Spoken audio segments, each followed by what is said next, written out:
शारदा जी बहुत ही इज्जतदार स्वभाव की औरत थी। गांव में अपने मकान में वह अकेले ही रहती थी। उनके बेटे बहू शहर में जाकर बस चुके थे, लेकिन उनका उस गांव को छोड़ने का मन नहीं होता था, इसलिए वह वहां अकेली रहती थीं। पति की मृत्यु के बाद सबने उन्हें बहुत समझाया कि वह बेटे बहू के साथ शहर चलकर रहें, लेकिन उन्होंने किसी की एक न मानी।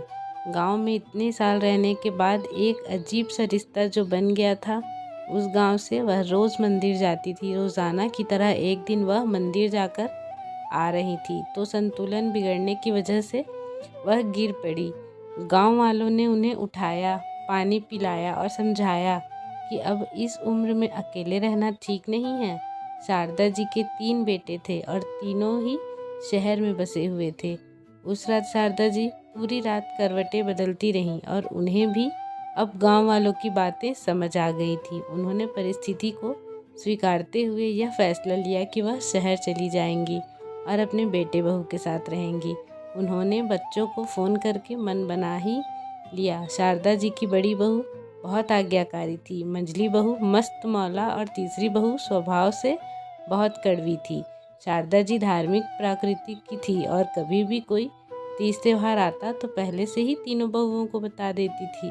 बड़ी बहू और मंझली बहू तो बहुत खुशी खुशी व्रत करती थी, लेकिन छोटी बहू कभी भी उनकी बात नहीं मानती थी और कहती थी, आप मुझे फोर्स करके व्रत रखवा कर सारे त्योहार का मज़ा किरकिरा कर देती हो।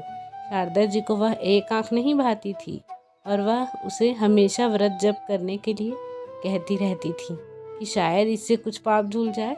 दोनों की किसी न किसी बात पर रोज बहस हो ही जाती थी। तो एक दिन शारदा जी को बहुत गुस्सा आया और उन्होंने कहा, तू क्या सोचती है कि बुढ़ापे में मैं तेरे आसरा लूँगी? मर जाऊँगी पर तेरे पास कभी नहीं आऊँगी। शारदा जी ने बड़ी आस के साथ सबसे पहला फ़ोन अपनी बड़ी बहू को लगाया और बोली, मैं गिर गई हूँ और आजकल ऐसा कई बार हो गया है, तो मैं सोच रही थी कि तुम्हारे पास आ जाऊँ। बड़ी बहू ने सुनते ही कहा, अभी नवरात्रे चल रहे हैं माँ जी, और मैं नवरात्रे में नंगे पाँव रहती हूँ, किसी का छुआ भी नहीं खाती, तो अभी नहीं। फिर शारदा जी ने मंझली बहू को फ़ोन किया, लेकिन उसने भी कोई बहाना बनाकर टाल दिया। जब बड़ी और मंझली बहू ने ऐसा जवाब दे दिया तो फिर छोटी बहू से क्या ही उम्मीद लगानी, वो तो पहले से ही स्वभाव की कड़वी है। ऐसा सोच शारदा जी अपने आने वाले कठिन समय की कल्पना कर रही थी कि अचानक से फ़ोन की घंटी बजी। फ़ोन उठाते ही शारदा जी समझ गई कि कड़वी है। कड़वी ने फ़ोन उठाते ही बोलना शुरू कर दिया, गिर गए ना? आपने तो बताया नहीं, लेकिन मैंने भी जासूस छोड़ रखे हैं। आज आपने पोते को भेज रही हूँ लेने के लिए, आज आना, ज़्यादा नखरे मत दिखाना। शारदा जी कड़वी की बातें सुनकर हैरान थी और बोली, क्या तुझे मेरी बातें याद नहीं है? तू भूल गई कि मैंने तुझे कहा था कि मैं मर जाऊंगी पर तेरे पास नहीं आऊंगी? हाँ हाँ, सब याद है, बोलूंगी नहीं कभी मैं वो हुए वो शब्द, लेकिन आप मुझे नहीं जानते। मैंने तभी यह व्रत लिया था, इस बुढ़िया को तो मरने नहीं देना है, और आज से मेरा व्रत शुरू हो गया हो।